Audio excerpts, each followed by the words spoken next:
somebody who wants some. I am the devil, and I am here to do the devil's work. We all go a little mad sometimes.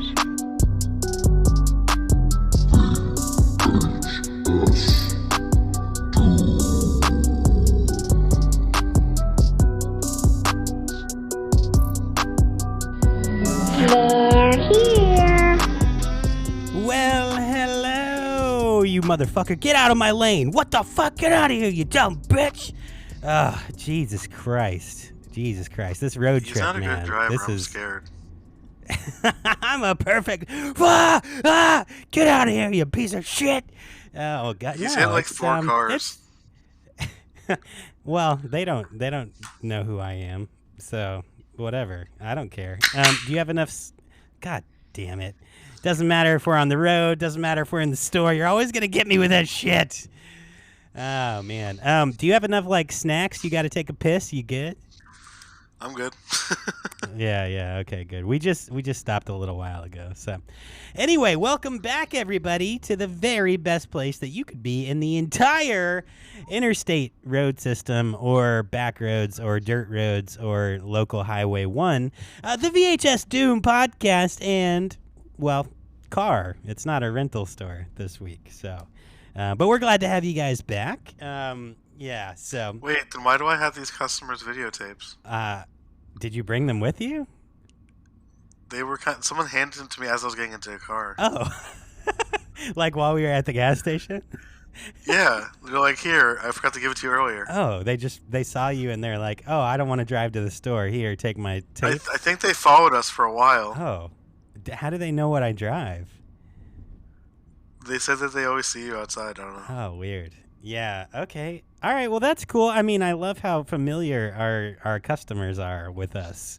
I feel in danger. But I always feel in danger, so that's okay. He also said that he's going to see you later. Oh, well, he won't, because we have... And he's done this before. What?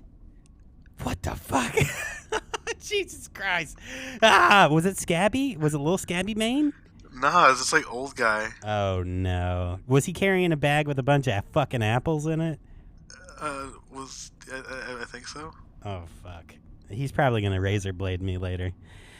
I'll have to talk to his wife. Oh, well. Anyway, yes, so he said welcome. He killed her, too. No, I think she was planning on killing him. Maybe she was already dead. I don't know. I don't think you know what I'm referencing, but okay. I don't think you know what I'm referencing. I don't. That's funny, because I'm referencing the old guy in the movie we're talking about today. Oh, no, I'm talking about that guy who, when we were working in that place back in the day. Oh. No, not that guy. He's back. We can't talk. That guy was real. We can't talk about that guy. Holy shit. Oh, goddamn. Shorts Andy, we miss you, buddy. Not Anyway, no, I know. I'm deflecting. Okay, so, yeah, real quick side note. Mikey and I, when we worked at a job together a long time ago, we had a serial killer come in and possible serial abductor and try to steal a employee. So that was a story that we will not get into, but he references here and there. Holy shit. I might reference it on A Dab of Death later. Yeah, go for it. But we're not gonna dive into that too much here. I was referencing the cranky old man from our lovely feature, Night of the Demons. Holy shit. I love this All movie right. so much. Yes. Well, anyway, thank you all for joining us here on the car phone. So you can hear. Car phone. Yes, you can hear. If you didn't know, I drive a 1976 like Chevrolet Cabriolet. I don't fucking know. I'm driving something real old and jalopy-ish, but it has a car phone built into it. 1983 IROC Z28 350. I don't fucking know. Whatever. I don't know cars, so. Yeah, well, I do, but I don't know what car I'm driving today. But that's okay. So, You're driving my anyway. Subaru I crashed last year. Yes, we just pulled a couple dents out. Oh yeah, it was totally. Um, He somehow with the power of Scabby, it was like totaled, and now it's not. Right. It still looks like it's totaled, but it's driving, so that's good. Yeah. Yeah. All right.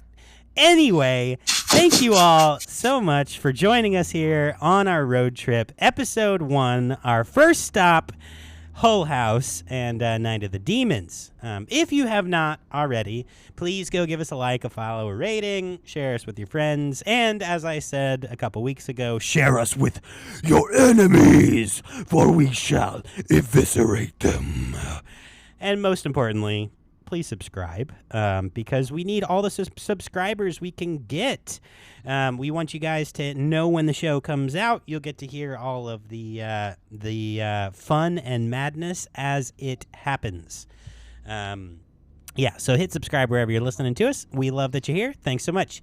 Also, if you have not already, go check out the VHS Doom merch store at vhsdoom.com. Scroll all the way to the bottom. Pretty exciting. We have quite a few new designs, including 3 torso designs. Torso. Named accordingly. We have a couple of Romero tributes, which I like a lot. We have a new Faces of Death and a Cannibal Holocaust design. I think the Faces of Death is my favorite one so far. Do you want me to bring them up? Nah, you don't have to this week. That's all right. But yeah, if you guys go to vhsdoom.com, scroll all the way to the bottom, you'll get taken right to it. But in good news, dun, dun, dun, dun, dun, dun, dun, dun, dun, we had our first shirt order. Yeah, Why yay. he's singing the Star Wars theme.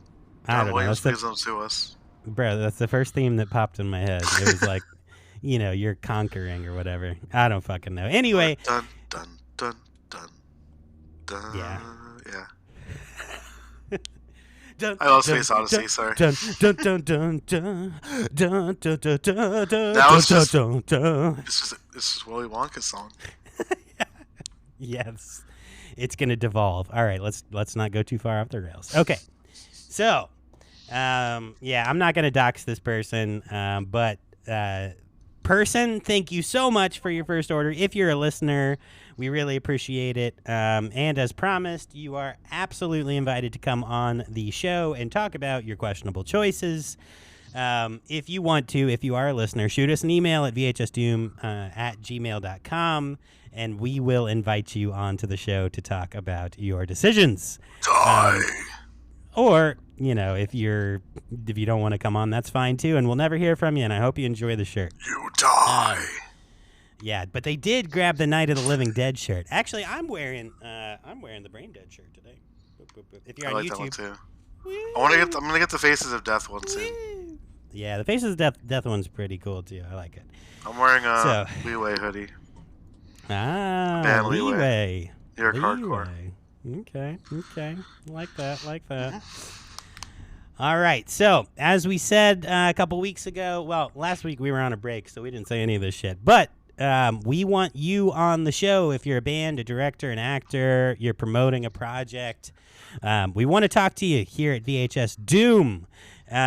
So reach out to us at vhsdoom@gmail.com. If you want to be interviewed, come on the show. We have a pretty steady supply of listeners that would also like to hear about what you're doing, if you're cool. If you're not cool, then you're not coming on the show, though. So you better be cool. And when I say cool, I don't mean traditionally cool. I just mean, you know what I mean. All right. And then, so last week we did enjoy our break, but obviously we're super excited to be back. And Dylan's still dying. I'm still dying. I'm still slightly sick. I still have a slight cough and some phlegm.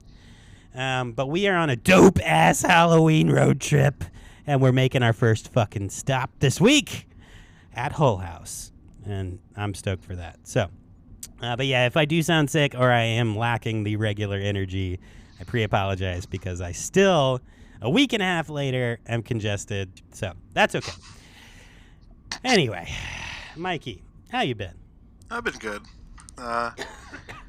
Just pretty much just hanging out with my family. We saw my father-in-law the other day, and we had a little bit of birthday for my son because he was in Brazil when my son turned 3. Oh, okay, nice. Yeah, so he got some more dinosaur presents, and I secretly have something coming in the mail for him. You know those like those Smashers things where it's like the eggs and you just throw them and like there's like toys inside. Yeah, So yeah, he yeah. really likes one that my father-in-law got him. It's like this dinosaur that like you put the egg inside and like it farts it out. Okay. Yeah, it's Nice. hilarious. Nice. Yeah, I have one in the mail and I got a bunch of stuff coming in the mail. That's cool, man. Other than that, just job hunting. Yeah, yeah, yeah. Basically it. Okay, okay, Yeah. nice, man, nice. Yeah. Oh, What about? I do have one more thing. Yeah. We're recording a new episode of A Dab of Death tonight. Dab of Death. It's gonna be a true crime episode, which it'll be on our YouTube channel. Nice, nice. All right, all right. I love that. I love that. Awesome. Well, what you watch, buddy? Oh, okay. So I watched. I'll just read a few of them. First one is from 1976, Master of the Flying Guillotine. It's one of my favorite kung fu movies.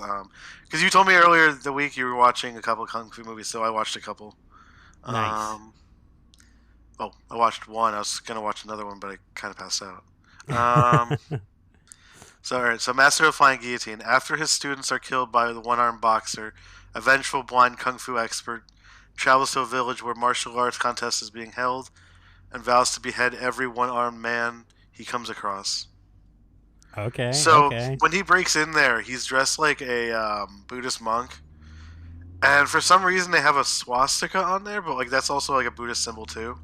Sure. Yeah. But like it's going the other way, and I don't know if Really? they knew that when they shot it. Yeah. Oh. But Uh-oh. oh my god, the fighting is great. The makeup effects is great, and then like the weapon itself, it just like takes someone's head off. Like he throws the chain. Okay. Yeah, it's so awesome. Nice. Next one, Clive Barker's Nightbreed from 1990. Okay. This is one of my favorites. Let me just go down. All right. A troubled young man is drawn to a mythical place called Midian, where a variety of friendly monsters are hidden from humanity. Meanwhile, a sadistic killer is looking for a patsy. Okay. This stars, you're gonna laugh at this one, David Cronenberg. Okay. Yeah, and then Craig Schaefer and Ann Bobby. This is directed by Clive Barker and was written by him. He adapted it from his book Cabal. Okay. Okay. Cool. So Nice. in the movie, the monsters, he wanted to flip it because like in the 80s, all monsters were bad guys. So all the monsters in this are good guys, Okay. and the killer is the bad guy in it. Okay. Okay. Gotcha. I don't want to. I want to spoil who it is, but I don't want to. Don't. No, don't do it.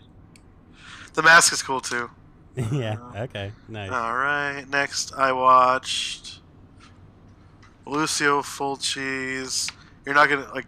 You probably think it's gonna be a horror movie when I say it like that, but Warriors of 2072.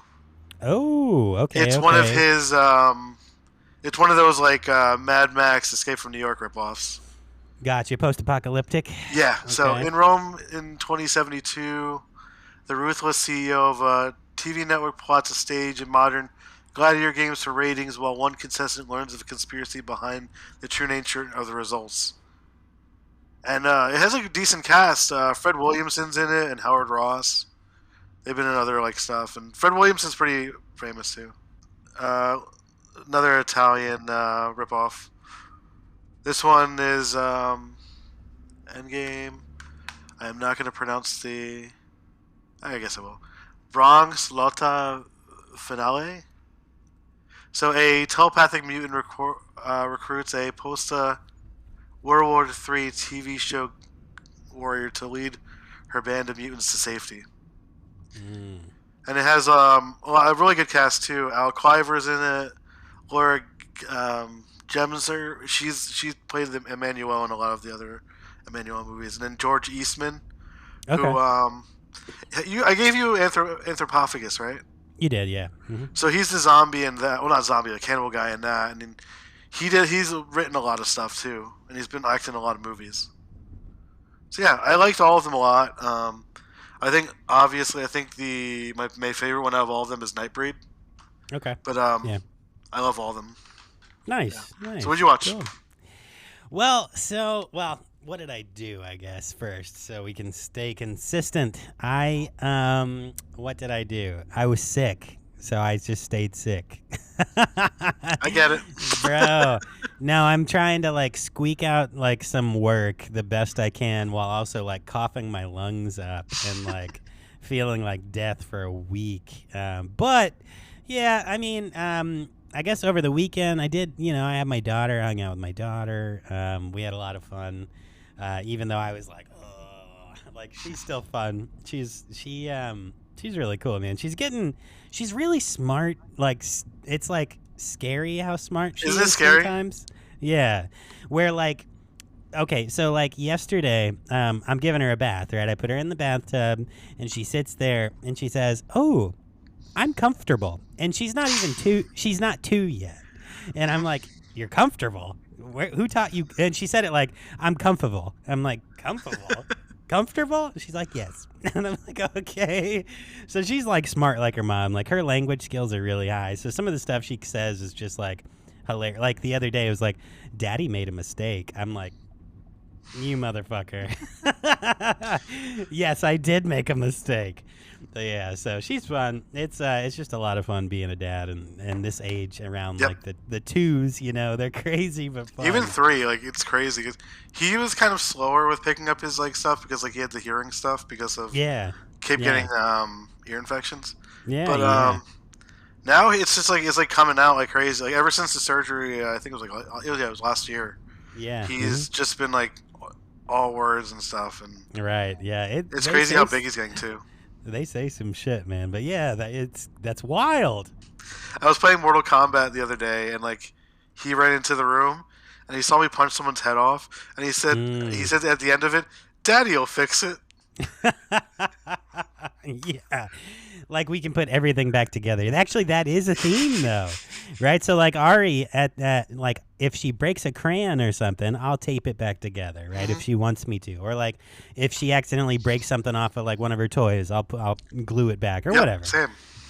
But then like we were at dinner the other night, and she broke her like little like chicken nugget in half or whatever, and she's like, "Daddy'll fix it." And I'm like, "Nah, I can't fix that, kid." I can't. He was messing around with the toilet paper today, and he kept ripping it and throwing it into the toilet, saying "crack, crack."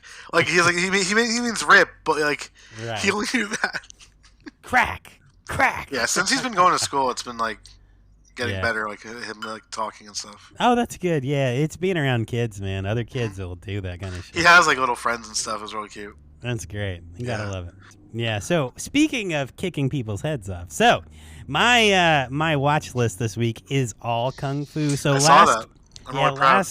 last week during our break room episode, we talked a little bit about Drunken Master, I think, and I think I mentioned like that Jackie Chan reprised that role of his master in that like crappy movie from like the 2010s or whatever, or not crappy, but whatever. Well, anyway, I was like, well, shit, I'm going to go watch a bunch of Kung Fu. So I watched 3. First, I watched Fist of Fury from 1972, right? Starring Bruce Lee, which was directed by Lo Wei. If you haven't watched Fist of Fury, I mean, go watch Fist of Fury. It is so fucking good. It's on Tubi, as is everything that I always watch. And Shout Factory put it out on Blu-ray. That's how I have it. Oh, nice. Yeah, it is so good, and it's on 4K. It's out on 4K, right? Is it? I don't know. I have the Blu-ray. I haven't really upgraded anything yet because like I need a Blu-ray region-free player, but I don't have one. I only have a regular one, and like the Xbox One, like not the upgraded one. The one I have is like shitty with the 4K. It doesn't really even work. Gotcha. Well, so I have a 4K TV and all these Blu-rays, but I can't touch it. Damn, Mikey, you got to get that fixed, man. No, it's all good. But I'm playing Mortal Kombat. That's why. It looks like Arrow on July the 14th of this year put out a Fist of Fury official trailer in 4K on YouTube. So it looks like maybe Arrow has that on 4K. I'm guessing so. Yeah, so Fist of Fury, if you haven't watched it, it's essentially, Bruce Lee, who's a student, has left where he lives, his teacher, and finds out that his teacher has died Well, comes home, finds out it was a murder, actually. He was poisoned, and then he goes on just a revenge mission, taking out a bunch of Japanese people and Chinese people who are friends with the Japanese. So, anyway, a lot of gang fighting, a lot of Is that the one where he's fighting at that White House, that big White House? Or am I thinking of another one? You might be thinking of another one because he primarily is fighting in like the Japanese dojo, and then he has some scenes where he fights like in the street and then at his own school. This Fist of Fury is where he shows up and they're in like the graveyard to start, and then they go inside their school, and then all those Japanese. Oh yeah, I'm thinking of another one. I don't remember which one, but yeah, I know what you mean. Oh, okay. Yeah. So, and there are a bunch of sequels to this, or a couple. I mean, New Fist of Fury would be next, and then I think they did Fists of Fury. Isn't New Fist of Fury starring Jackie Chan? New Fist of Fury is starring Jackie Chan, but Bruce Lee is also in that. Yeah. That's cool. Yeah, that's going to be on the watch list for sure. And then, okay, so the second movie I watched, not to take up too much time, was Drunken Master, starring Jackie Chan. And Is that the original one? Yeah, the original. That's from my favorite one. 1978. So that wasn't released until 84 in the States, but it came out in 1978, and it stars Jackie Chan and was directed by Wu Ping Yin.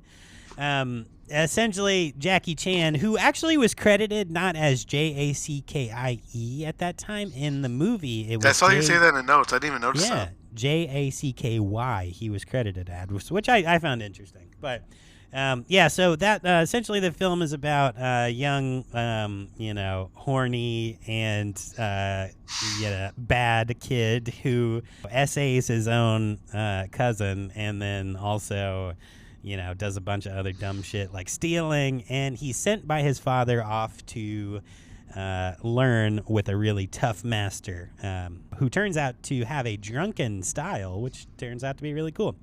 So really fun movie. It's definitely a comedy, but definitely action as well. And the style is really cool, so you can't beat that. And as I said, Jackie Chan did reprise the role kind of as of his master for another student in another movie later on, which we talked about during the break group episode. What was that called? The Forbidden Kingdom. Okay, yeah. I saw that in theaters. Jesus. Yeah, anyway, so Jackie Chan played the Drunken Master in that. Whatever. So I watched The Drunken Master. Tons of fun. Also on Tubi. Go check it out. And lastly, which actually I started with this movie, so I watched this before the others. It's not nearly as well-known or nearly as good, but I really did like the protagonist, the fighting style of the main character. So it's called Challenge the Dragon from 1973. It was directed by Quan Chang Lee, and the writing credits were for Chun Koo, but the main character, like the main fighter, his name is Lung Tang. He was known for being in a movie called The Super Ninja in 1984, and then a couple Chinese titled names, Qin Yang and Tan Shan Huwei, Zhan Sha Shu in 1974. But he's very, I don't know, like, okay, so when Bruce Lee is fighting in his movies, right, he has that really high pitch, like, right, when he's like punching and stuff. Lung Tang has this really interesting tone where he's like, yeah, like it's just a very interesting sound to when he's fighting, and he's a pretty good fighter. So check that out. That was a lot of fun. I have one for you to check out. I think you'll love it. It's a crazy one. Thundering Mantis. Thundering Mantis? Okay. Yeah, it's a crazy one. I have the DVD of it. Like, somebody recommended it when I worked at Schmamazon years ago. Schmamazons? We don't talk about the Schmamazons. But yeah, no, I love Kung Fu movies. We should do like a couple of them soon. We should. Maybe next month. Yeah, I don't know how our demographic will handle it. Hey, fuckheads, listen up. Not a lot of people listen to the break room episode. I mean, the thing is, nobody ever listens to the fucking break rooms. Like, our regular people do, like the 10 or 12 people that always listen, which I super appreciate, but we don't get a lot of we don't get a lot of new people on our break room. One of them is me. One of them's me too, for sure.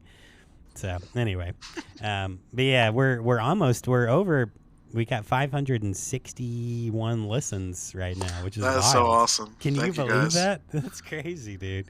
Like, let alone just like listen to us talking about movies. About bullshit, right? And, Yeah. And fucking dicks and shit. So yeah. And weird bosses, they go me me me me. Oh my god, I kept doing that the other day, and like Sammy just started laughing and trying to do the voice, but he couldn't do it. And he kept saying me me me me. That's awesome. All right. Well, yeah, that's what I watched. That's what we did. Okay. So, I guess, well, all right. Usually we would check you guys back in from last week's movies, but we didn't send you home with anything because we were on a break. So fuck off. You know what I mean? We hope you enjoyed whatever you listened to. I hope you had a good time with that. But we didn't send you home with anything, unless Balthy did, and then that's on him. So whatever movies you gave to Mike, I don't know what they were even for or what they are. It was weird because it's like the movies that I watched. Oh. Wow. Yeah, and like they're on like DVD and Blu-ray. I don't understand. Holy shit. Wow. That's maybe you have somebody who's really like stalking. Do they live in like your attic or something? I'm scared. Holy shit! Live in the walls, beans in the walls. I'll start getting phone calls, and the police will call me and tell me that it's coming from in the house. Did they have a British accent? That's not in When a Stranger Calls. No. Were they in the walls? And I forgot about. I said that like how many episodes ago was that? I don't know. It was like 15 episodes ago, but I like it. It always sticks with me. There's beans. There's Brits in the walls. They smell like beans and sadness. They smell like beans and sadness. Oh, that's Australian. Oh well, whatever. Anyway, all right. So let's fucking get going then. So we don't have to do any returns this week. That's awesome. And we're fucking driving. Like, oh shit, dude. Do you see that fucking car fire over there? Holy shit. Is that Scabby jumping on the fucking hood of that? It's my car. Oh shit. Damn. Where is Hugh? Is he on the car phone? He's back at the store. I think he and Balthy are watching the store. Scabby crashed our car. Why is he not at the store? He's supposed to be at the store with Balthy. We were all going on that trip with you. No, they're not. We need people to watch the store. Okay, Dude, Hugh. what's happening? Bro, what the fuck? I saw you and he was like screaming running down the street. He needs to be at work. Okay, Hugh and Balthy have to watch the store while we're not there. That is those are the rules. We are on a road trip, vacation. Somebody has to watch the store. All right. Tell Hugh, get back to work, you fuckhead. Eat my dick. I will fucking smash you with my car.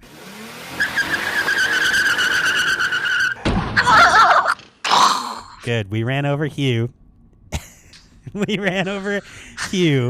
He should be and he headed. exploded. Yeah. Which means I think he respawns at the store. So that's perfect. It's like GTA. That's perfect. Right. That's perfect. All right. Good. Okay. Fucking shit. Okay. So anyway. All right. Let me pull over the car real quick. Let's stop. We've been driving for a long time. And just so you guys know, we're right around the corner from our very first Halloween road trip destination, which is the iconic setting of today's feature, 1988 Night of the Demons, and that's Hull House. Hull House has a very rich history, and, unfortunately, Mikey, I have a little bit of bad news for you. So the original structure... Wait. Is somebody getting possessed? No, nothing like that. Don't worry. It's about... Oh, fuck. Of course you are. Of course you're getting possessed. Hey, Scabby boy. How's it going, man?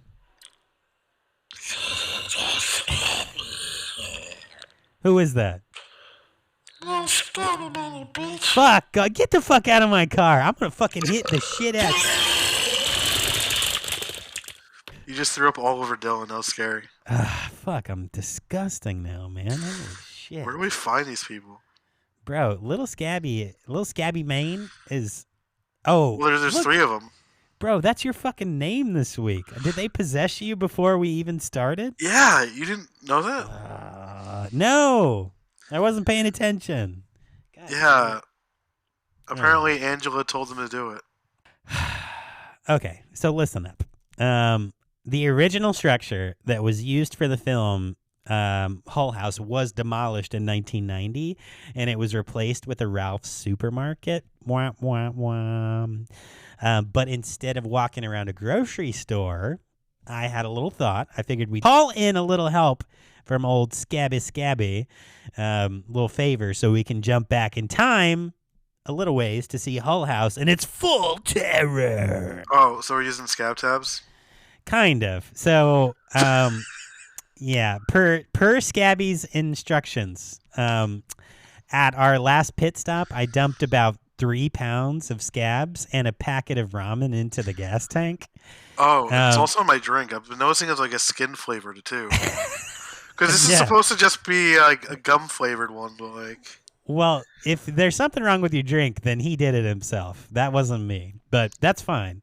You may be in for an extra kind of ride here, but yeah. So 3 pounds of scabs, packet of ramen into the gas tank, and if we can get this rust bucket up to 88 miles an hour, we should be launched through the voidosphere back to 2830 Menlo Avenue in L.A. on Halloween night, 1988. Are you ready to fucking go, bro? I'm ready. Shit.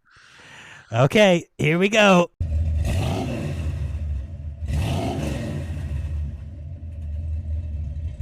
Oh, fuck! I don't got friends! I got family! Ah!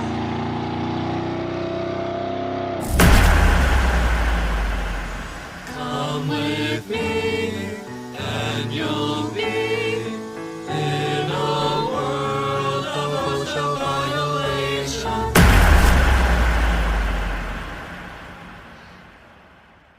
I teleported out of the car somehow.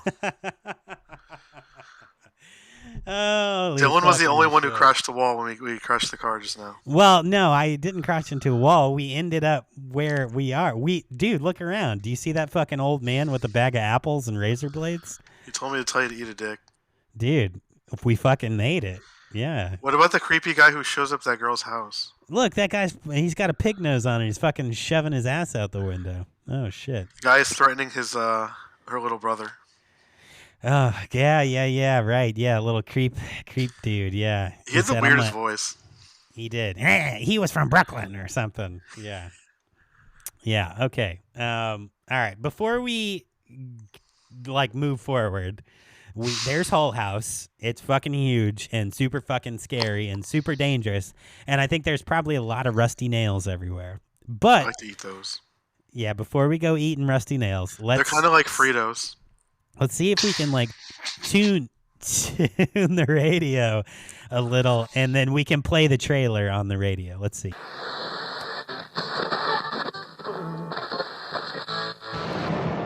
A full moon. A spooky, deserted mansion.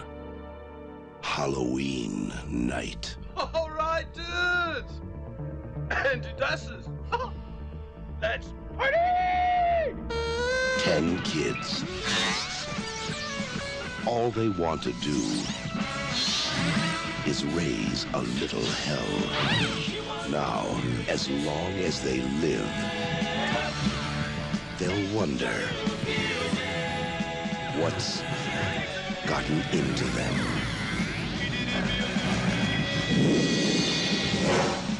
Night of the Demons. Okay, well, that was the trailer. Holy fuck. Look, so many kids in Halloween costumes and so many razor-bladed apples everywhere. Oh, shit. Do you see that demon dancing on the top of the wall up there? Fuck. Wild. Are you dead? Are you okay? Did Mikey explode? Yeah, Oh, okay. that was scary. Holy shit. Did you have a grimace shake again? No, I was inside the house and Angela took out my eyes and I exploded. Oh, wow. Yikes. Okay. Wow, yeah. Well, I guess you respawn at the car. That's And good I to saw a know. fat dude with a pig nose on too. He was there. Oh, fuck. Was he turned yet? Yeah, Okay. I ran All right. out of there as fast as I could. Well, I'm glad you respawned with your eyes because you need to read the back of the box. So go ahead and Okay. tell us what you got. Okay. 10 teenagers party at an abandoned funeral parlor on Halloween night. When evil forces awaken, demon spirits keep them from leaving, turn their gathering into a living hell. Dun dun dun. You know what? I see a little convenience store down the street. Should we walk down there and see what's going on in there? Yeah, but someone's gonna ask you if you have sour balls. Okay, let's walk in. Do you guys have sour balls? No, I don't have fucking sour balls, bitch. Too bad. I bet you don't get many blowjobs. I'm married. Get out of here. I don't know you. She's talking about how you don't get blowjobs because you have sour balls. I'm married. What are you talking about? Get out of here. All Angela right. just stole some shit. I don't care. It's not my store. We have enough people stealing from us all the time. But they always bring it back, but it's broken. Yeah, whatever. I don't know. She like shopped through the whole like snack section. All right. So I got a little like set of notes here. Let's see. All right. Night of the Demons was a 1988 American supernatural horror film directed by Kevin S. Tenney. Am I saying that right? Tenney? Kevin S. Tenney, which was written and produced by Joe Augustin, starring Amelia Kincaid, Kathy Podwell, Linnea Quigley, Hal Havens, and Alvin Alexis. Now, if you didn't know, I'm actually Hal Havens Jr., or if you wish, you could call me Baby Stooge.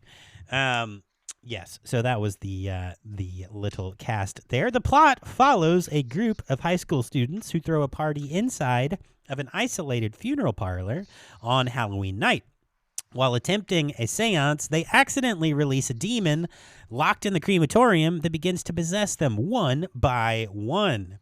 Filmed in Los Angeles in 1987, Night of the Demons premiered in Detroit in September of 1988 and grossed $3.1 million at the box office.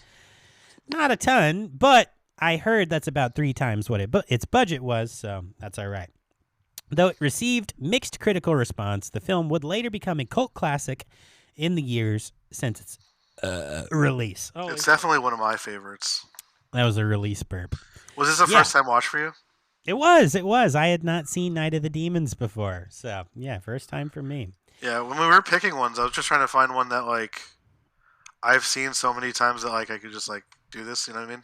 Yeah, for sure. And I mean, we needed Halloween night movies, and this is a really good Halloween night movie. I liked it. It's hard to look up. Like, it's kind of hard to look up that stuff because like they start giving you like just Halloween or like obvious Halloween movies or just Halloween within the title. Yeah, for sure. I mean, and if you Google like movies that take place on Halloween, you're gonna get like everything, right? Like, one of the movies, actually, the kids movie I'm gonna recommend this week was on the list. And I'm like, well, I don't really want to do a kids movie, but yes, you're right, it does happen on Halloween. So it's hard to find good movies on Halloween, but I'm glad you found this one. So, or you chose this one. This film was followed by 2 sequels as well as a 2009 remake. What did you think of the remake? I've never seen the remake. I didn't even know there was one until a couple of years ago. Yeah. I think that was around the time when I started getting really like, what was it, 2009? Yeah. So I was starting to get around to like watching like Italian stuff and like Japanese stuff at that point. Gotcha. I have seen the sequels. I have all 3 of them. I love, if I remember right, the second one a lot. Okay. Yeah. I do like this director's other movies like Witch Trap and Witchboard. Okay. Yeah. They're really good ones too. Nice. Now this director Tenney did he did a film called Brain Dead.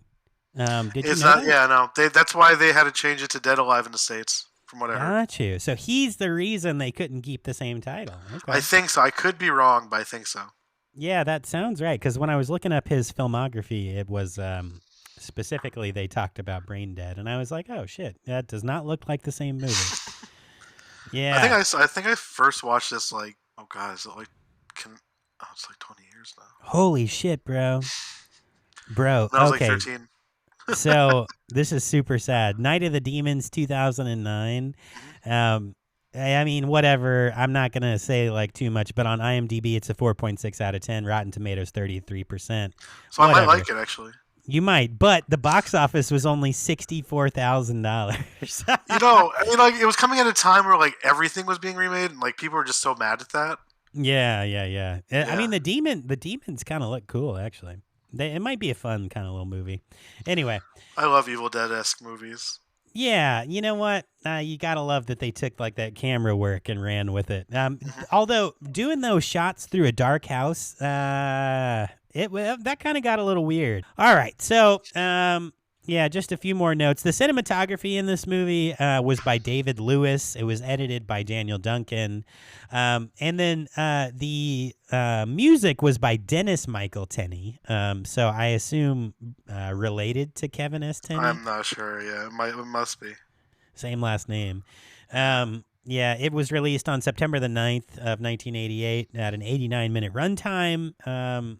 And that's kind of that. So I think for this movie, I think this episode's going to be a little shorter than usual because even though this is a cult classic, we don't get nearly as much information out of this as we would, like Night of the Living Dead is going to have a lot more notes than Night of the Demons, and that's fine. But I think for the plot, rather than us talking about the specific plot, because you guys should go watch it, and you should have watched it before this episode, because we told you what it was. And it's one of the like best 80s movies in my opinion. Yeah, I think we should talk a little bit about what we liked about it. So what are... Yeah, I want to talk about the kills too.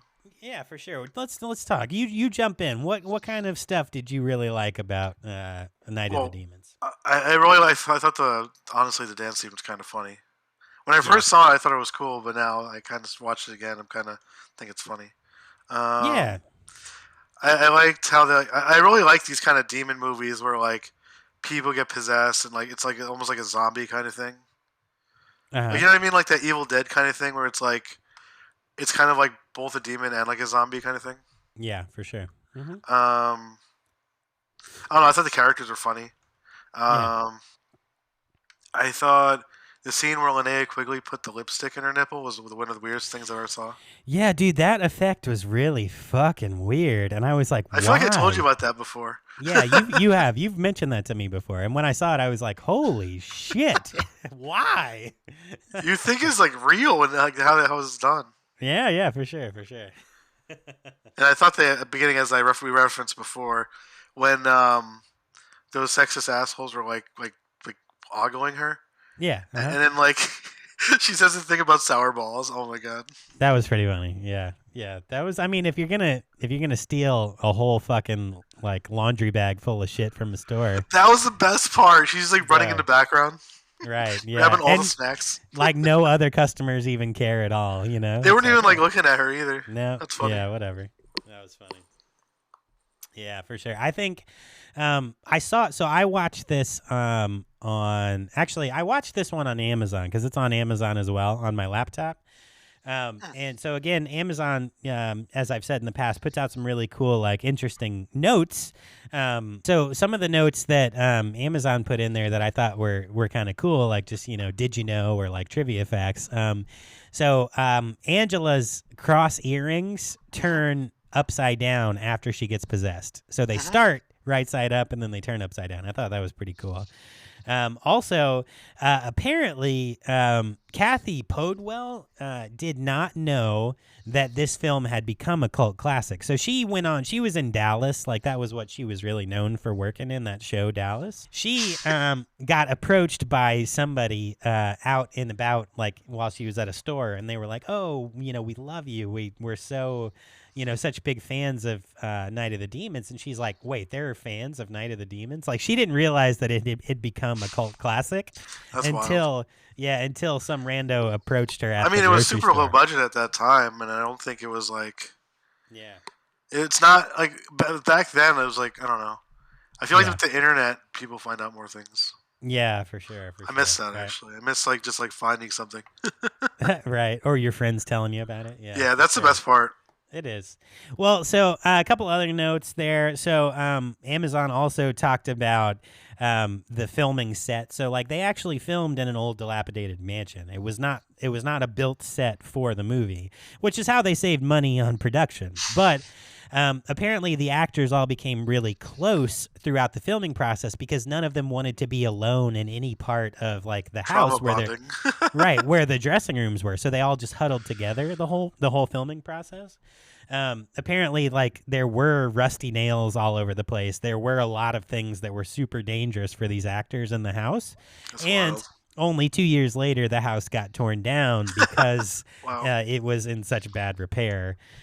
So if you want, I did make a note. Technically, the original address was 2830 Menlo Avenue, which was in L.A. where the mansion was, but they faced the grocery store towards the opposite road behind the street. So if you go to the Ralph's on 2600 South Vermont Avenue in L.A., you're going to be on the exact spot where they filmed. Don't this tell them movie. we sent you. And you can tell them that the VHS Doom podcast said you needed to show up there with a bucket of scab tabs, a pack of ramen, and a fucking sweet-ass jalopy. And that you would end up back at the Hull House. Whatever. I don't know. It's a jalopy. It's like a broke-down fucking piece of shit car like we're driving over there. Yeah. Why do we have ramen? Scabby said it needed to be 3 pounds of scab tabs and a packet of ramen mixed with No, the it was gasoline. supposed to be 4 pounds of gasoline with 3 pounds of ramen. No, he said... We're supposed Scab- to eat it. No, he said put it in the gas tank. He told me to eat it. Bro, he fucks you up left and right. I will never. Oh my god. Holy shit. I just threw up all over your face. Fuck off. Fuck off. How about you stop? Okay. All Don't right. poison me. This is why we need a better HR than Balthy. Bro, you are the one who listens to fucking Scabby. Don't do what Scabby tells you. I have to. No, you don't. He I gives am me... his vessel. Oh, my fucking God. All right. Let me finish what I'm fucking talking about here. All right. So, a couple other notes that I liked. Well, the strobe light almost gave me a fucking seizure. Do you have epilepsy? No, I don't, but I felt like I was gonna. I had a friend in high school who, like middle school, he was playing, I think, Halo or something, and it caused him to have Yeah. a seizure. Bro, He anybody didn't even who know he was watched- epileptic. Holy shit. Yeah, if you haven't watched this movie and you're epileptic or you might be epileptic, you'll find out for sure. Especially if Find you're out for sure. Yeah, if you're watching this in a dark room like I was, it was like it was fucking wild. And then obviously Angela's dancing. So we had I posted a trailer on TikTok and somebody commented on there and they were like, "That is iconic. This is the best." And I was like, "Yeah, it was a lot of fun. I mean, it made the movie in some sense, right? So like they carried that out through the rest of the sequels as well because it was so iconic. So pretty I cool gotta rewatch stuff. those. I have the DVDs. I need to upgrade those, but yeah, it's been Yeah. a while since I've watched this whole franchise. Yeah, for sure. I want to watch the rest of them too. And then when Angela lights her hands on fire in the fireplace, dude, that melting, like that was pretty cool. That was a pretty cool 80s effects, man. Bro, yeah, for sure. And then also when Suzanne presses her thumbs into Jay's eyes, that was a good one. I like that.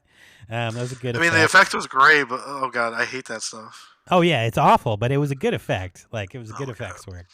And then when Angela bites Stooge's mouth off, holy shit. I love that one- effect. I was like, oh, no. And then obviously when Max's arm gets cut off by the coffin, when him and his girlfriend are having sex, and then Stooge possessed comes and like smashes his arm off. That was pretty cool. But I also liked later when Max's arm grabs Judy's leg. That was pretty funny. Honestly, I kind of like the imagery of Judy dressed up as Alice in Wonderland, like she's in her own fucking like wild Alice in Wonderland experience almost. You know what I mean? Oh wow! I just saw a cool little note on IMDb. Oh yeah, what? Kevin Tenney was a customer in the convenience store. Oh, was he? Yeah, I didn't know okay. that. That's No, I didn't interesting. know that either. Yeah, interesting. All right, Okay. cool. Yeah, so that's kind of what I really liked about the film. I think that the set is iconic, and I'm glad that we're here checking it out. Now, did you hear those doors slamming? Holy shit! Dude, did you break a mirror? What the fuck was that? It's a train. A train? You don't hear? No, seriously, I'm being dead serious. Do you hear the train? Is it the train from fucking hell? Oh no! It's Yeah, like right I next do to hear it. right next to where I'm recording. My Dun, undisclosed dun, location. dun. It goes from your house straight to hell and back. No, I'm stuck in Scabby's prison. Holy shit, bro. Yeah, so dude, this house is fucking creepy as shit. I see some caskets over there. Should we go open one? I already did. Oh fuck. Hey, what is that, Scabby boy? This is Stooge. You are not my son, bitch. Oh no, daddy. No, daddy. Don't hit me, daddy. He was hit with a guitar in the head. He's bleeding everywhere. Oh my fucking god. Ouch. Ouch. Yo, that was crazy. Bro, why did Wait, Stooge... where's your ear? Why is it on the think it's ceiling? here. Fuck if I know. Holy shit. These demons, man. Bro, these demons are wild. I was trying to honor my father by naming myself after him. What did he say? He said something about "you're not my son, bitch," and then he hit me with the guitar over the head. Oh God, rude. You know, we're gonna have like a few more of these movies possess us, right? Oh fuck, I know. We got the Demons movies from Roberto Bava. Yeah.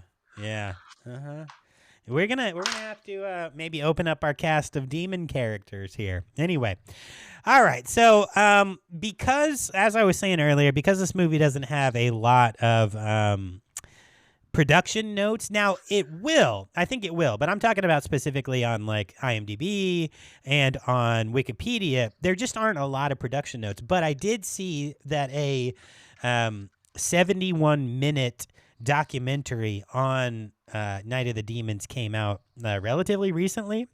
So I think as that becomes more popular or more people see that, those notes might fill themselves in a little bit more. So I had to do my own digging a bit more to get some history and some overviews on this movie by some experts and people who worked in them. So what I'm going to do for this section, typically we would be talking about production notes, but I'm going to be going through an article, which is a film overview by Bloody Disgusting from 2018. I think that this was probably the best source that I found. So one of the best horror websites, in my opinion.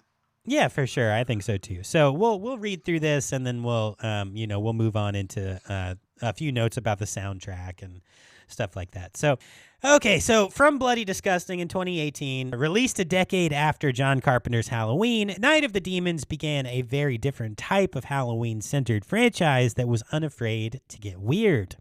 Perhaps too weird for mainstream audiences. Excuse me. Sorry, I still had a little bit of Mikey's vomit in my mouth. Ugh, yuck. Jesus Christ. All right, so as Night of the Demons is the definition of a cult classic, the brainchild of producer and writer Joe Augustin, I think so, a lifelong fan of horror. You hear that? I do. Are you about to get arrested? We're not allowed to have scab tabs here. Oh. They're showing up to the house. They're all dead, dude. Right. You're not allowed to have them in L.A. in 1988. Right. Holy shit. Yeah, we're both in 1988 right now. I wonder if that demon is related to Scabby. Dude, personally... What if it is Scabby? No fucking way. I hate the way that demon looks. I don't like it. Dude, it's like a fucking stick figure. That's the worst part of the whole movie. It's just a bunch of fucking sticks. Like sticking out of it, you know what I mean? It's like just like sticks talking. I didn't like it. I liked when people turned into it though. Yeah, the people effects were great, but the actual demon looks stupid as shit. Nah, that's just my opinion. Whatever. You can hate me if you want, but it was stupid. All right, so Night of the Demons did spawn 2 direct-to-video sequels and a reboot in 2009. The first 2 films, both featuring Augustin's involvement, are must-watch Halloween treats. Without Augustin, well, the series became a mean Halloween trick.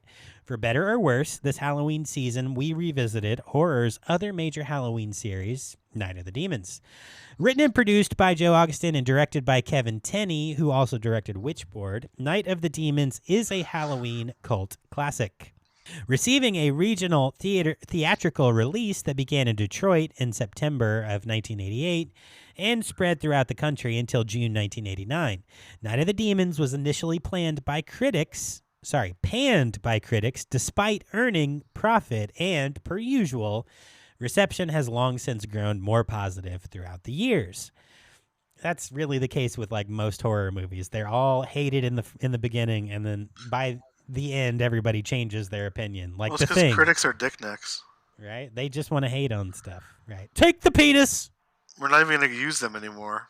They have no value. Right? Yeah. No, there's no value in critics' penises. Hugh's eating them all. You know what I mean? He's tired of it. Now we're going to take regular people's penises, right? For a flavor change. All right. With funny ass names that I can't read out loud because I don't want to dox them. Yes, dox them all. From 2012. Oh my god, from 2004. There's one. How is your internet working in 1988? I don't know, dude, and I don't know how I have this MacBook right here, but right, I'm like reading out of like a fucking leather journal, and I looked at a phone book to find the address of this I think it's place. because I'm like partially possessed by Scabby Man, so like I can bring things, but you can't. Oh, okay, that makes sense. Okay, gotcha. Yeah. Holy shit. Do you see that fucking girl in like a little Alice in Wonderland costume? She's fucking about to jump off the roof. Oh, Jesus. I bet she broke her back. All right. Well, anyway. Yeah, yep. Well, no, she got up. That dude's helping her. He's dressed like a pirate. All right, you guys have fun. Don't get caught. I see my daddy chasing you. Bye, Stooge. All right, so the premise is simple. Teen outcasts Angela Franklin and Suzanne decide to throw a Halloween party in Hull House, which is an abandoned mortuary with a dark past. The party turns to horror, though, when Angela hosts a seance that frees the demons from the crematorium and begins to possess the partygoers one by one. Though Amelia Kincaid's goth Angela would become the film's cover girl, the most recognizable name in the cast is Linnea Quigley, as the first to be possessed as Suzanne. Yeah, her dancing in Return of the Living Dead made her quite the icon in horror. She's in my favorite slasher movie, Graduation Day. Graduation Day? Wasn't she in one of the Christmas ones? Yeah, Silent Night, Deadly Night. Silent Night, Deadly Night. She gets impaled on the elk horns. Right, yeah, classic. Brutal scene. Yeah. Brutal. We'll have to do that one around Christmas. We should do all of them. Yeah, for sure. There's 5. Only the first 2 make sense in it. Well, the second one's more of a clip movie from the first one, but yeah. Interesting. It does have that meme of Garbage Day. Nice. Holy shit. All right, 1988 burp right there. Okay, so despite great buildup toward the unleashing of the demons, it actually takes a while for the body count to begin. As memorable as the primary possessed villains are in Angela and Suzanne, final girl Judy, played by Kathy Podwell, is one of horror's most annoying. She was kind of annoying. I didn't think she was that bad. But helpless and reliant on the men around her to rescue her, the true unsung final girl of the film begins to Roger, who is played by Alvin Alexis. Never has a will to live been as strong as Roger, who proves willing to do just about anything to escape the clutches of the enclosing demons. He was not fucking around. He was going to jump out every window he had to jump out of to get away. I think I'd just be okay being possessed. No, you once you're possessed, you're in hell. You're not there anymore, are you? Or are you riding along like a passenger in my car? I guess I would be, I don't know. Wouldn't it be funny if I was actually Scabby Man and you were possessed by me all the time? I remember there was one shift in our old job where I walked in and I said, "What if I'm just not here? I'm just in your head." Dude, listen. It's all a simulation. We do the best we can. You're here. Might as well Hail do the shit. guy with horns. Yes. My wife's theory on life is great. You're here. You might as well do shit. And I am doing shit. I love it. All right. So what separates Night of the Demons from similar plot lines and demonic possession horror is the heavy use of Halloween iconography and special makeup effects design. That is in a lot of other films, but the Halloween iconography for sure. The animated opening credits is pure holiday magic, and the bookend story about the razor blade spiked apples is a delightful Halloween trick. This is a horror movie that embraces Halloween in a way that so few horror movies even attempt. Now, there is, if you're interested in this, this is not in the article, but if you go on Tubi, the copy of this movie that they have on Tubi is actually the commentary with the director and a few actors. So they don't have the regular version, but they have the commentary. So I went there and I watched that for a little while before I was like, no, I need to go watch the original cut. It's on YouTube. Yeah, it's on YouTube. It's on Amazon, like I said, and a few other services. But when I was listening into the commentary, they actually said, Kevin Tenney said that they didn't want the animated sequence in the beginning because it was going to take up like a part of their budget that would have been worth a week's worth of filming, but they were talked into it at the end, so they could have gotten more filming out of their budget, but they decided to do the animated intro. So, just FYI, I think it was the right choice though. All right. So continuing with the article, the special makeup effects were designed and created by the talented Steve Johnson, who did Blade 2, A Nightmare on Elm Street 4, Dream Master, and a lot of great 80s movies, elevating the low budget into something with an enduring quality. It's a film not afraid to get weird, if Suzanne's lipstick trick is any indication. I love that trick. That was so weird. God damn, bro. Yeah, that was fucking creepy. It looks so real. I'm going to say it again. It does. It does look so real. They filmed that really well. Night of the Demons is a Halloween descent into a raucous B-movie fun time that dances with both horror and comedy. Memorable creature designs, a rocking soundtrack, punk attitude by my dad Stooge, and Halloween iconography. He said. He's my dad. He said, fuck off. You're my dad. Halloween iconography my dad.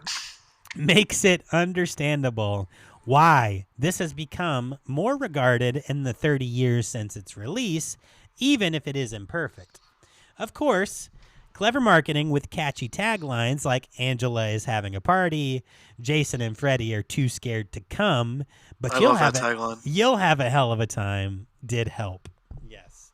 And then a couple more fun behind-the-scenes facts about the film.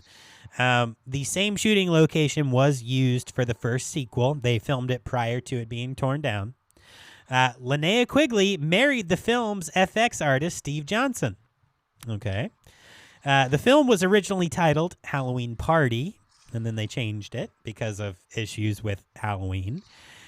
Amelia Kincaid was cast because of her dancing in a Stray Cats music video.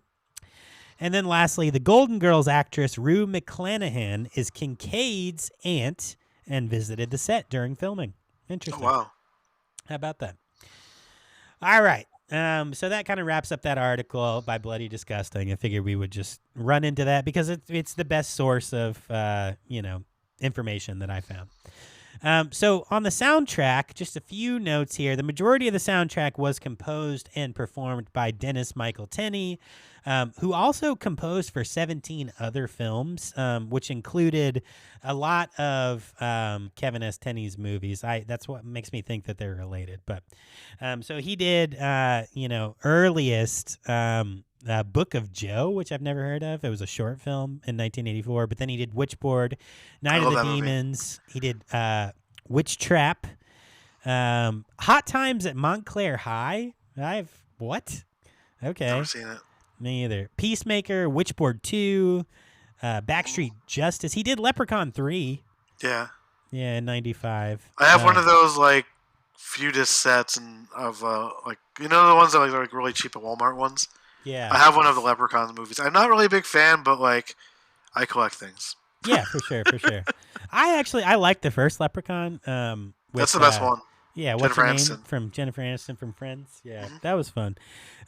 He did Pinocchio's Revenge, which looks funny. Leprechaun 4 in Space, never seen that. Never seen that one either. But sounds fun. Night of the Demons 3, Captured Alive, and a few others. But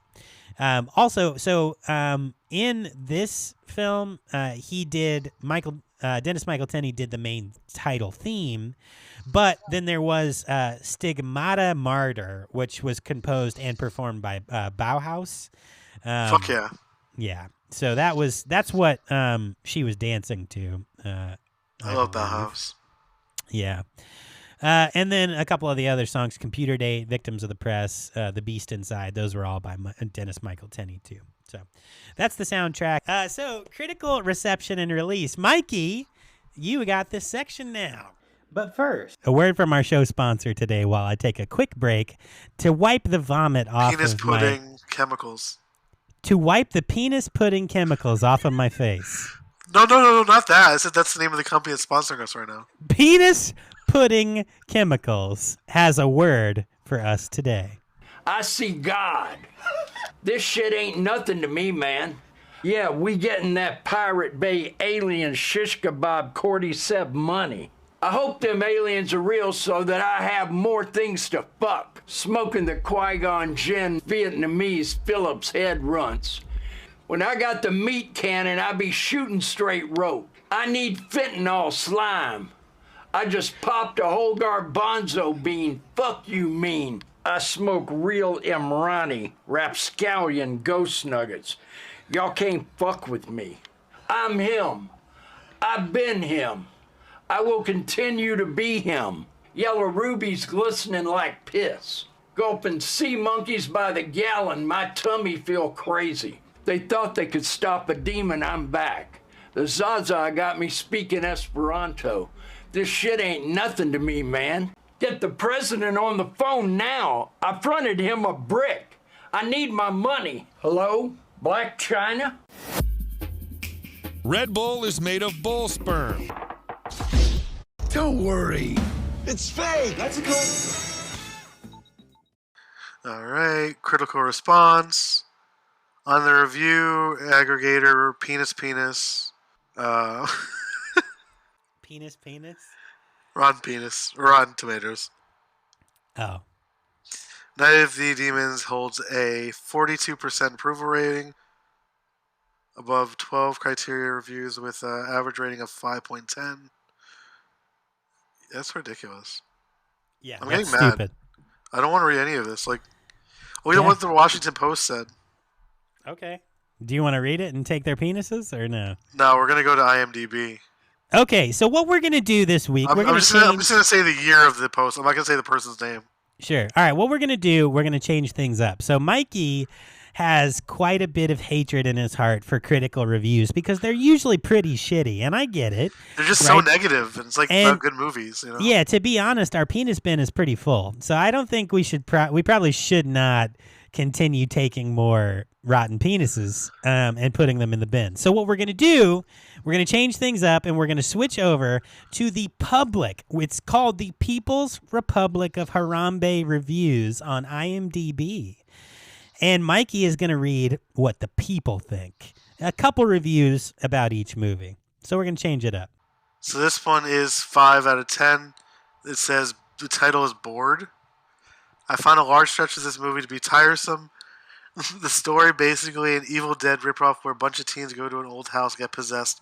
Nothing about it stands out. The kids turn evil, try to kill each other one by one.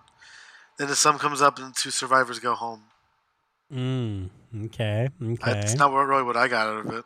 Yeah, interesting. Okay.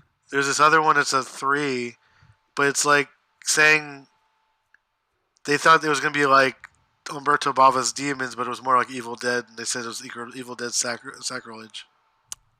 Okay, well, I could see that a little bit. I would call it more of like, a nod. Like there was a nod to it, to Evil Dead. Everything else is like 8 or 10s or 7s. Sure, yeah, give us wait, an 8. This one actually has a cool title. Unexpectedly Good Movie. Mm-hmm. Or Great Movie. I didn't expect this little horror picture to be good, but once I got past the slow beginning, they arrived at the funeral home. The picture really takes off. It is a film that is a little ahead of its time in horror pictures from the 80s. It has a little comedy and gruesome special effects, which for such a small horror picture, check it out sometime. I'm sure you'll enjoy it. That person is 87 years old. I liked this horror picture. They said a little horror picture, and then they said, oh my god, what did they say? They said picture like 8 times. It was ahead of its time Yeah. for the 80s horror. They were 87 years old. I really liked this horror picture. This came towards the end of the 80s. The effects were very good in this horror picture. When I saw pictures in my youth in 1945, they did not have the effects of this picture. I guess they didn't have the Jordanian jibbies. The Jordanian jibbies really amped it up, bro. This shit's nothing to me, man. The Alps wanted to show initiative, so I blew up their whole squadron. Bro, you are you smoking crack out of Nancy's leg bone or whatever? No, what I said was I don't even know. That Twitter account got suspended recently. Of course it did. Because he was smoking crack out of Nancy Reagan's fucking femur. No, it was Ronald Reagan's femur. And you saw Nancy sucking dick. Right, yeah, right. That was the throat goat. Holy shit. Go back a couple episodes and listen to the after credits, and you get to hear Mikey's rhymes on Dracula Flow 17. Anyway. All right, do you have any more reviews, or should we move on? I think we're I think we're done with them. All right, cool. So that's what we'll start doing. Instead of critical response, we will see how the layman, the Harambe man, enjoys these movies from IMDb reviews. Okay, so we have home media, Mikey. You want to go through home media and how what that came out on? Yeah, so Republic Pictures purchased the VHS home video rights for the film in 1989. Anchor Bay Entertainment released it on DVD in 2004. I used to have that one. Scream Factory, under the licensed current rights holder MGM, released a Blu-ray DVD pack collector's edition on February 4th, 2014. Has it been that long? Damn. I guess so. Wow. Yeah, I have that one too. Nice. Yeah, I think, was there a newer version, or is that kind of it, or something new? Hold on, let me see. Okay, so Scream Factory put out the 4K of it. Let me see the title when it was released. Oh, it's getting released on October 3rd, it looks like. Oh, okay. Nice. All right, good to know. All right, cool. Well, now we know. Okay, sounds good. Well, that is home media. And then I guess Squirtle media. We're going to kind of wrap this up with a little... typically, I do legacy notes, like how this movie has evolved over the years. But again, there's not a ton of notes on it. So what I wanted to do was read kind of a wrap-up article. This is from an article from crypticrock.com in 2017.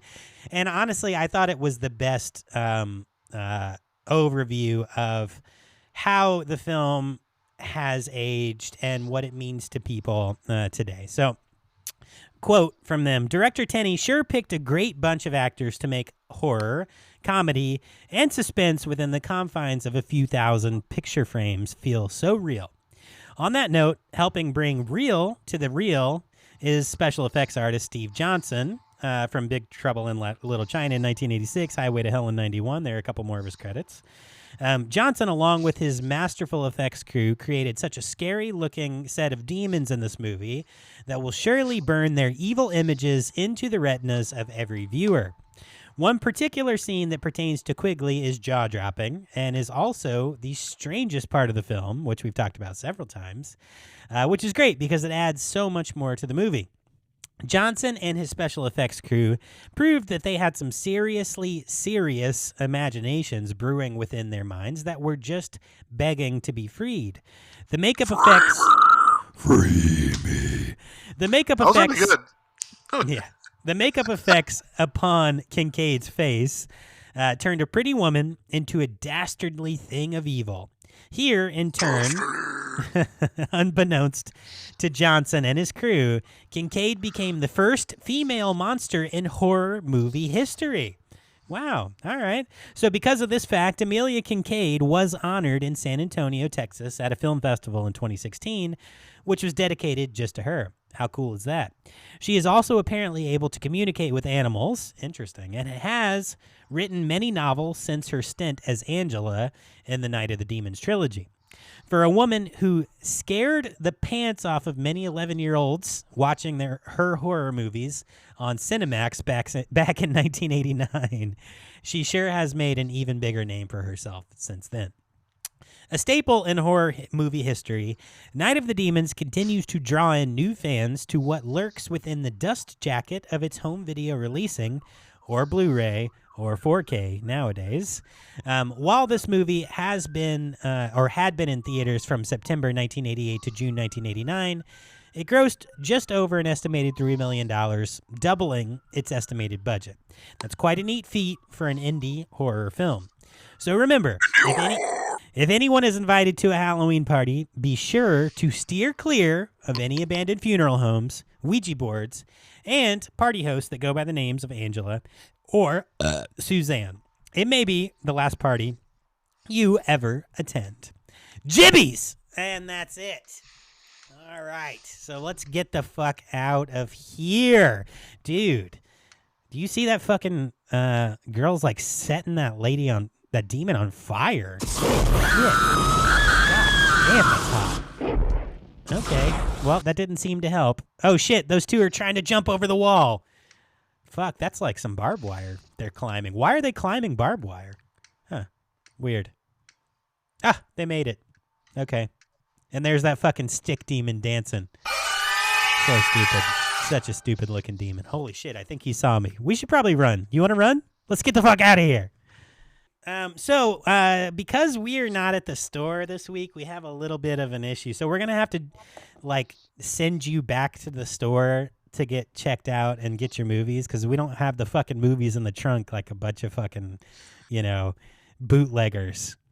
We are going to send them through the fucking radio, and they're going to go back to the store. Ready? All right. Tune, tune, tune.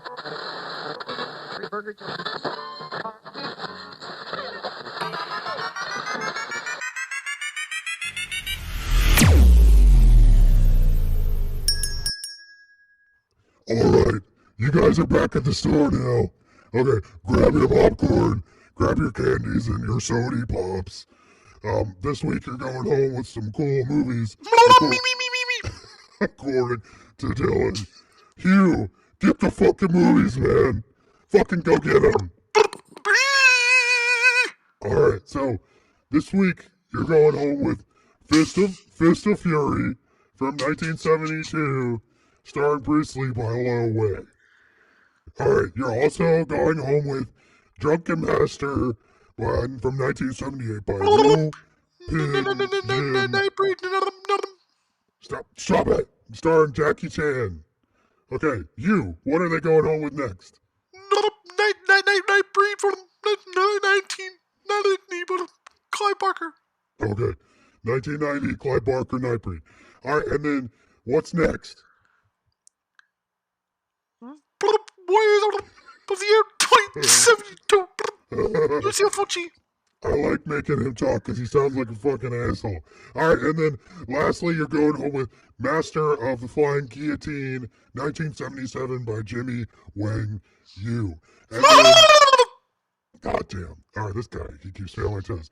Alright, and then lastly, Hugh, what's the kids' movie this week? Monster House. And by Gil Keenan, Monster House. Okay. All right. Now, we're going to send it back over to Dylan and Mikey, and we'll see you guys next week. But don't fuck with my VHSs. All right? All right. Yeah, what the fuck was that? Holy shit. Okay, so I know this is a little weird, but because we're on a road trip, like, we can't be manning the store. So you guys are going to have to get your VHSs from Balthy and Hugh, who are working the store. Okay? All right. Next week, Mikey, what's next week's episode? Trick or Treat, one of my favorite anthology movies. Treat. Sam is so awesome. Yeah, we got to get the fuck out of Hull House. But that's right. If you listen to our last Break Room episode, you'll know that our second stop on the Halloween road trip is to the quaint little town of Warren Valley, Ohio. And we're going to go see if we can run into Sam while we're there. But we're not going to break any of his rules. I hope. Maybe. Probably. You better not. I mean, I might. Because I'll kill you, too. Oh, Jesus Christ. It's going to be worse. It's going to be me and him just shanking you to death with lollipops. I mean, you better not fucking vomit on any of the fucking jack-o'-lanterns then. I'm going to pull out the that lollipop knife and stab you. Jesus Christ. Okay. But we do have one little problem, though, Mikey. All right, so the recipe for getting around in time in the car is 3 pounds of scabs, 1 pack of ramen, gasoline, hit 88 miles an hour, okay? Scabby gave me 12 pounds of scabs. So if you do the math, we're not going to be able to get back to our families before we jump to the next timeline if we want to keep this road trip going. So do you want to hang out in 1988 for a week, or should we do 2007 for a week? 2007, so at least we have cell phones. Okay, you want to... But the cell phones are really bad there. Yeah, true. I had a Nokia, brick one back in the day. We could go to, CBGB or something if you want to head to New York. In 88, yeah. Let's go to 88. Let's say in 88. All right, we're gonna take an actual road trip, head over to New York, and do a little CBGB trip. Okay, fuck yeah. Get kicked in the face. Yeah, for sure. I'm ready for it, man. I mean, the last time I got my head slammed into a spiked vest, I was actually performing. So I was in a band, which is called a Nuclear Winter. If you want to go look it up on MySpace, when I was in high school. Well, all right, let's go ahead and get our shout outs. And Mikey, who you shouting out this week? I'm shouting out Dab of Death. We're going to have a new episode by the weekend. Also shouting out the Video Nasties on Twitter. He's an awesome dude. Tangent of Horror on Twitter. That's another great podcast who's friendly with us. Do you have any more? Yeah, I got a couple. So from TikTok, I do the TikTok management. So that's usually where I run into and talk to people. But the Pillar Project on TikTok, they commented on this episode's TikTok video saying that Angela's dance to Stigmata Martyr is one of the greatest dance scenes, wicked and seductive.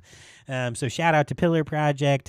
Shout out to Dab of Death because old Jimmy commented. And shout out to Daniel Frankenstein on TikTok, who also loves all 3 of these movies. So thank you guys for interacting with us over on the TikTok. I got one more. Yeah, and I'm going to shout out Troy because Troy is the man and I like him. I was going to say Troy, but also Aaron Loves Sleaze on Twitter. Okay. Or Sold No Sleaze. He's the guy who sent me the... what's it called? Street Law and Traces of Death. Nice. Oh, and you know what? We got one new listener that I wanted to shout out. King Nostalgia on TikTok. He said he just started following us on Spotify, and that gives him something new to listen to throughout the work week. So we're glad you're here, man. Thanks for following us, all of y'all, and thanks for being cool people. Those are our shout outs. I can't wait to talk about the movies that are coming in the mail next week. Bro, fuck yeah. We'll talk about that next week. So let's don't forget, please, if you have a project, you have a creative project of some sort, and you want to come on the podcast, you want to come on the podcast and promote it, shoot us an email, vhsdoom@gmail.com. Also, please subscribe to the show. You'll get those notifications a little bit earlier and realize that we put out the show a little earlier than we say we do. But because I'm not awake then. Let's get back in the fucking car, bro. Let's get back in the fucking car and head to New York. All right. I wonder how the store's doing, though. Do you think Balthy and Hugh are holding it down? You think they're doing all right? Kind of scared about you. He sounded scared. Hugh Janus I don't know. Janus does okay. He does okay. I mean, he's a nice guy, but ever since he's become a deadite, it really that's a rough one. But anyway, I'm sure they're fine. I hope. Help me, please! Get in the fucking closet, you piece of shit! Help! I called you guys for a reason, help! God damn it! I'm gonna light you on fire!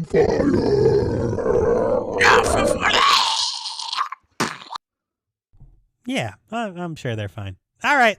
We'll see you guys next time. Peace. What? I was out of the room for that call. What happened? Oh, nothing. It's okay. All right. We'll Is see you you guys. okay? Yeah, he's fine. He's fine. All right. Okay. All right. We'll see you guys next time. Bye-bye. Bye-bye. Bye-bye. Bye-bye. Bye.